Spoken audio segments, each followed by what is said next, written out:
الرحمن الرحیم، یہ 28واں پارہ ہے سورہ حشر، اور آخری آیات میں سے قاری صاحب نے تلاوت فرمائی، آخری رکوع، اور یہ جو آخری 3 آیات ہیں پہلے بھی میں نے عرض کیا ہے جی کہ یہ ایسی محبوب آیتیں ہیں۔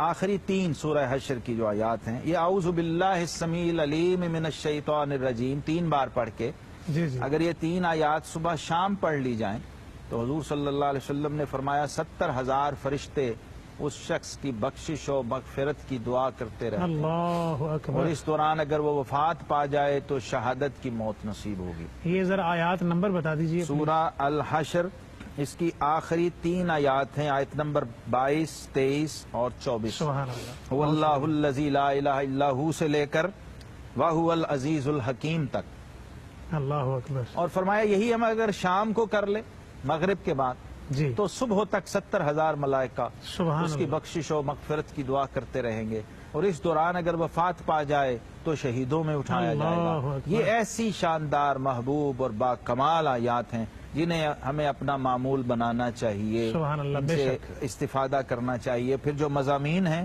جو جی اس کے اندر کیفیات ہیں، جو اسماء الحسنہ، ان کی اللہ۔ برکتیں الگ، الگ ہیں۔ فی حرف 10 نیکیاں وہ الگ، تلاوت قرآن کا فیض الگ، اس کو اپنا معمول ہمیں بنانا چاہیے۔ 1,40,000 ملائکہ اس ایک بندے کے لیے وقف ہو گئے۔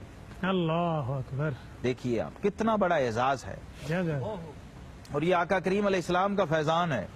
حضور علیہ السلام کی امت کے لیے ہیں بس یہ ساری مہربانیاں، پہلی امتوں کو یہ حاصل نہیں تھی، یہ خصائص، یہ مرتبے، اللہ یہ اکبر۔ صرف اس صاحب قرآن صلی اللہ علیہ وسلم کی امت کے لیے سبحان اعزازات، اللہ، سبحان اللہ۔ یہ مہربانیاں ہیں۔ تو ذکر ہوا آیت نمبر 21 جہاں سے قاری صاحب نے پڑھا تھا کہ اگر ہم یہ قرآن کسی پہاڑ پر نازل فرماتے